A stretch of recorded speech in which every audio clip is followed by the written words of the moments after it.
that time for our Hearing Up Provider Spotlight. Now, if you guys do not know what Hearing Up is, it is a network of hearing care professionals that are committed to following best practices when it comes to audiologic care. So I'm super excited to find out who is it that we have today. Today we've got Dr. Whitney Swander. Dr. Whitney Swander received her master's in audiology from the University of Northern Colorado and then went on to receive her doctorate in audiology from A.T. Still University in 2008. That same year, she purchased 2 of the 4 private practice locations in the Front Range of Colorado by the name of Hearing Healthcare Centers and ended up helping the business grow to 7 different locations. Dr. Swander is a member of both the American Academy of Audiology and the Academy of Doctors of Audiology and was also awarded a Notable Woman in Healthcare in 2021 by Biz West. So thanks for joining us, Dr. Swander. Thank you so much. I'm so excited to be here. Excellent. We're so excited to have you. So we're doing a lot of talking here about OTCs and prescription hearing aids. How are you planning on handling OTC hearing aids in your clinic? I think the jury's out. One concern that I have is that there might be just a flood of products to the market, and it could be really challenging to keep track of all of the different options.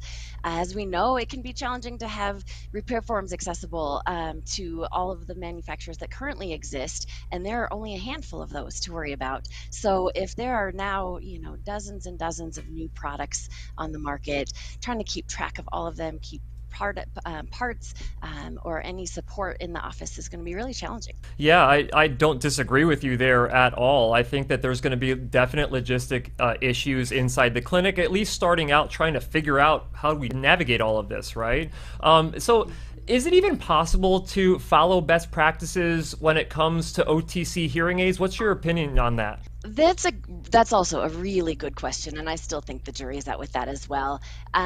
If there are programming options that have some accessibility, like with a cell phone or something like that, maybe, possibly.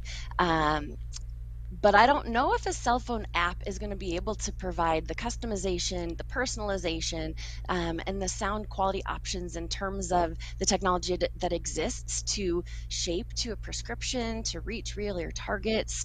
So, and then as Dr. Rachel explained with the couplings, that can make a big difference and can make or break a fitting. So if the parts and pieces that come with that product are just not available to provide a good enough fit for that person, they're just not going to get the benefit that they're hoping to get.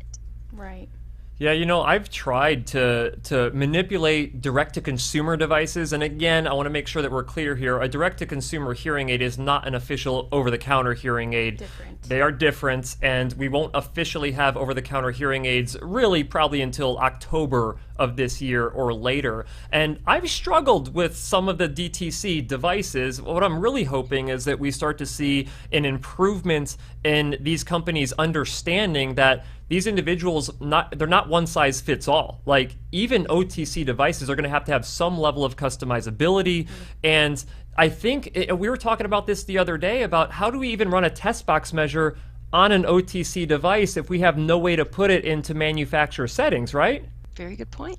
Yeah. So we'll see what happens. I agree with you, though. I think that the jury is out on it. I've generally been in support of this, but I could be wrong. I could be totally wrong on this. This could be a crash and burn situation with OTC, or it could be something that is beneficial, or a mixture of the two. Right? For sure. I think the best potential for OTC devices is it is getting people talking about hearing, and it is getting people researching hearing.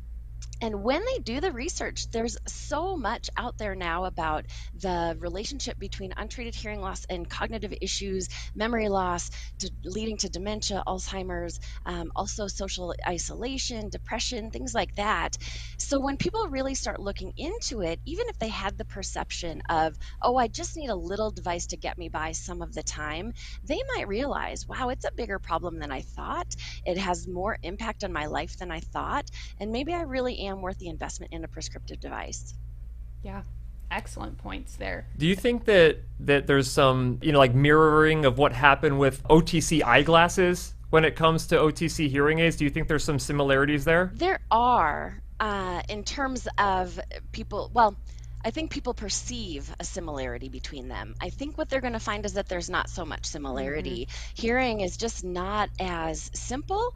You know, if you're sitting in a drugstore and you don't know, you're 40 something, and you don't know if you are having that much trouble reading or not, you put on a pair of reading glasses and you instantly read the print better, and you go, oh, these are for me. Hearing aids don't work that quickly. They're not always that instant in terms of benefit. And as we've been talking about, there are a lot more pieces and parts to have to deal with, a lot more electronics to worry about.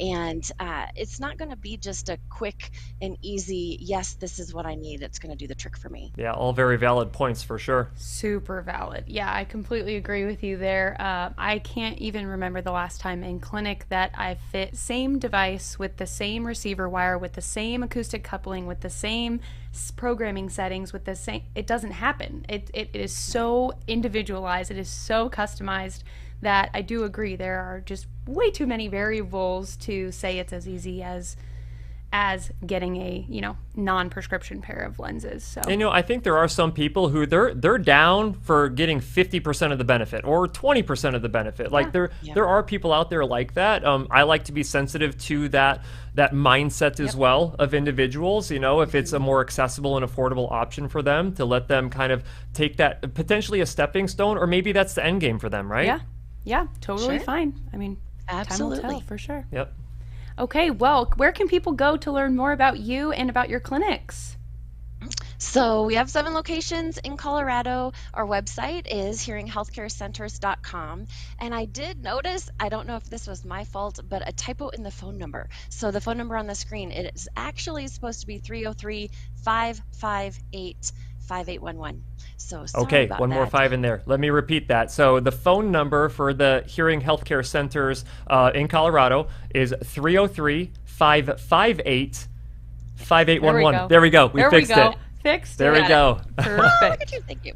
How about that? Awesome. Well, thank you so much for joining us today. It's really been a pleasure with you. To be honest, you are the first Hearing Up provider who has had a flawless audio experience on this show. So hopefully we can keep that ball rolling. Fantastic. Glad to have it. Perfect. Thank you so much. Thank you so much. All right, we'll And see I'll you see you soon, soon. okay? Yep, you got it. Awesome. All right, so yeah, me and Dr. Swander have been friends for a couple of years now. Yeah. To be honest, I think 2019 is when I first met her at a conference down in Naples, Florida, and we've remained good friends ever since. And of course, if you want to be a really good friend of me, you follow best practices, right? Right. And she does, and that's why we love her so much. So Yeah.